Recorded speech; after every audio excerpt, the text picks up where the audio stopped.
Hello, my name is Miss Crystal and this is my kitty cat. I have been working with some awesome students at KES and some awesome students at SES at Stricker Elementary. And I miss you all. We have been talking about what makes a really good story. And part of what we've been talking about is having some really great dialogue between the characters. And so I wanted to show you this little character, my friend Callie, and I wanted to share a story with you called The Dog Who Had Kittens. I think it's an amazing story, and I think that the characters have some amazing conversations. So I'm going to read this book to you, and I hope you enjoy. And maybe it will even help you become a better writer. So this book is called The Dog Who Had Kittens. It's by Polly M. Robertus, illustrated by Janet Stevens. The Dog Who Had Kittens. The Dog Who Had Kittens. I'm already interested. Oh, look at this title page. Look at the beautiful illustrations. What is going on right there? I see kittens and a dog. That's kind of mysterious. Oh, let's see. He got there just as the boy's parents did. He had to push his head between all the legs to see what was going on. There, lying on her side in a box, was Eloise. When she saw Baxter, she bristled her fur and hissed. She was being a good mama, wasn't she? Baxter just had time to see the squirming little bodies attached to her belly before the boy led him away to the oak tree. "You'd better stay here for a while," said the boy. "We're going to move Eloise into the house with the kittens. She's very nervous." So Baxter was chained to the tree and abandoned. "Kittens," he thought. "Just what I need. More cats around the place. More attention for Eloise. Less attention for me." He lifted his head and howled. Poor Baxter. Hours went by. No one even looked at him. It was almost dinner time when, to his surprise, Eloise herself came toward him from the house. "Congratulations," he said as sincerely as he could. Eloise was licking a paw. "Marvelous, aren't they?" she purred. "How many?" "7. 3 of them look like me. Gorgeous." Baxter slumped down in the grass. 7 kittens! This was worse than he'd imagined. "That's nice," he said miserably. "How long am I going to be an outcast, then?" "It wasn't my idea to chain you up. All the same, I'd appreciate it if you'd stay away for a while. You are a dog, and the kittens and I are cats.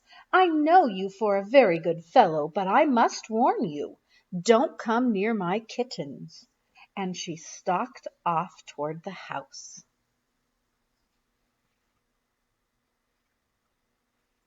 Finally, the boy fed Baxter and scratched and hugged him, but the ball didn't come out, and Baxter wasn't invited for a walk.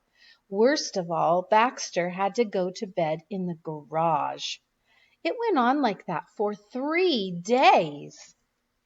Baxter was allowed in the house, but not in the laundry room, where the kittens lay in a large box.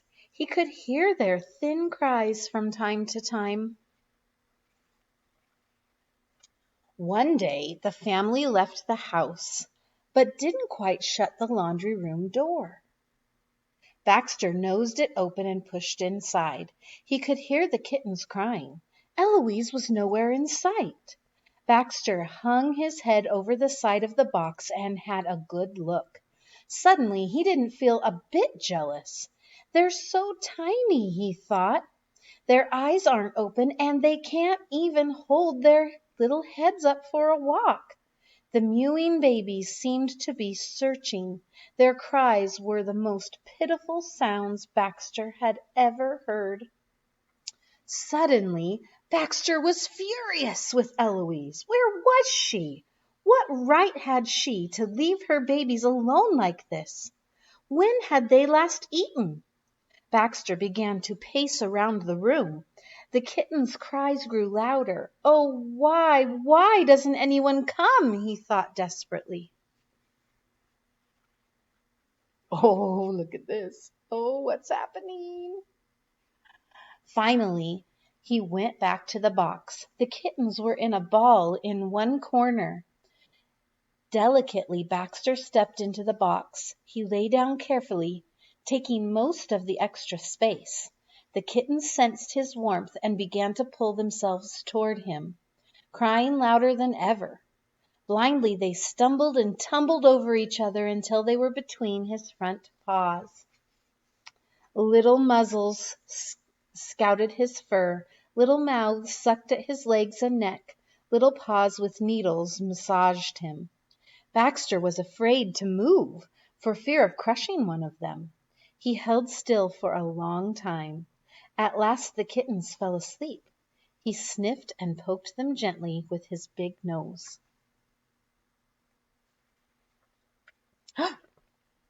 Guess who came back?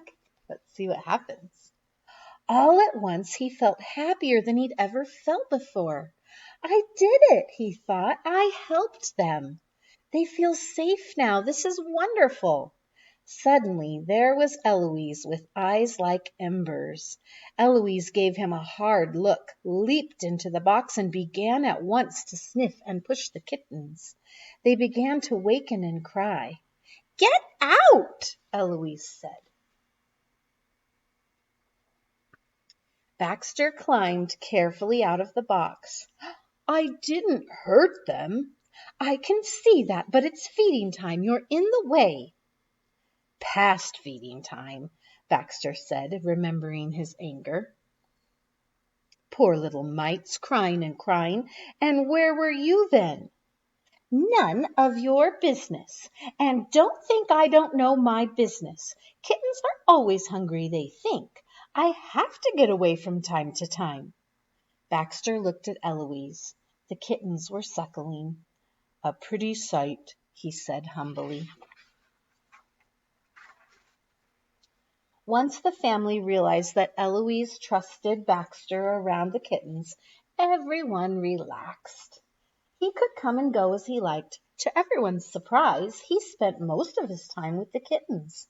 Since Eloise only came around to feed and wash her babies, it was Baxter who really took care of them. The kittens seemed to think of his nose, tail, and especially his long dangling ears as a kitten playground. Look at that.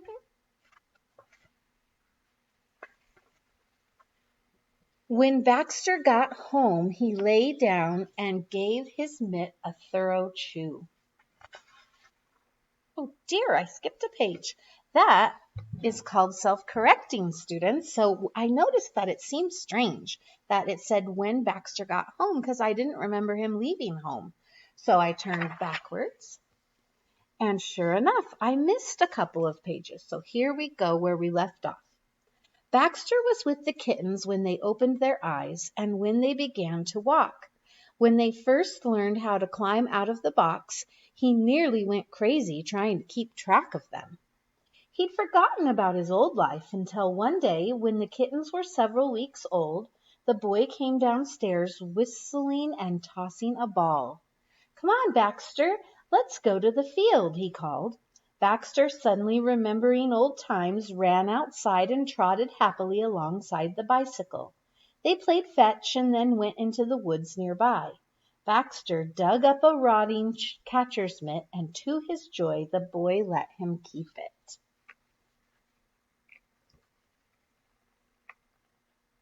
When Baxter got home, now that makes more sense.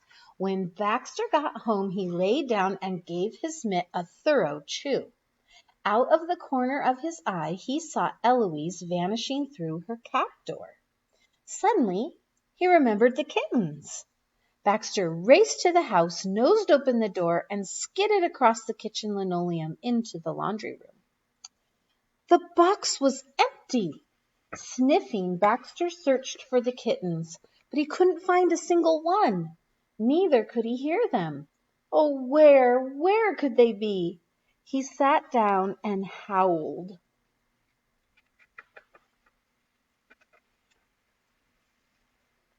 Look at that. Eloise and the boy appeared. They're gone, of course, Eloise said. Gone? Where? Where could they have gone? I leave them for one day and they vanish, said Baxter. They don't need us any more, Eloise said. They've got homes of their own now, where they've gone to be cats like me. Goodness, didn't you notice how big they were getting? Baxter could hardly eat his food that night. He lay at the boy's feet after dinner, and when the family went to bed, he tried to sleep, but he just felt too lonely. Finally, he got up and went into the laundry room where the box was full of moonlight. He snuggled up in it, comforted by its kitten smell. He was still feeling too sad to sleep when, with a soft thud, Eloise landed next to him and curled up by his head.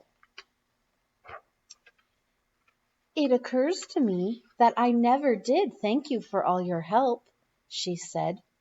You're welcome. I enjoyed every minute of it, he sniffed. Eloise began absently to lick his ear. Well, she said, I have to admit it's strange without them. It's good to know I might have more kittens someday. Anyway, I'm glad you're still here. Oh, Eloise, really? Baxter sighed happily. He fell asleep at last while Eloise licked and licked his ear, just as though it were a kitten. And that is The Dog Who Had Kittens. What an interesting story. And I really like how the author had Eloise and Baxter talk to each other, and we could tell the kind of characters they were. And isn't it awesome how they became friends even through hard times? Well, students, I hope you enjoyed the story, and maybe you'll even have some inspiration to write a story. We just love you guys and miss you, and we hope to see you again soon. Bye-bye.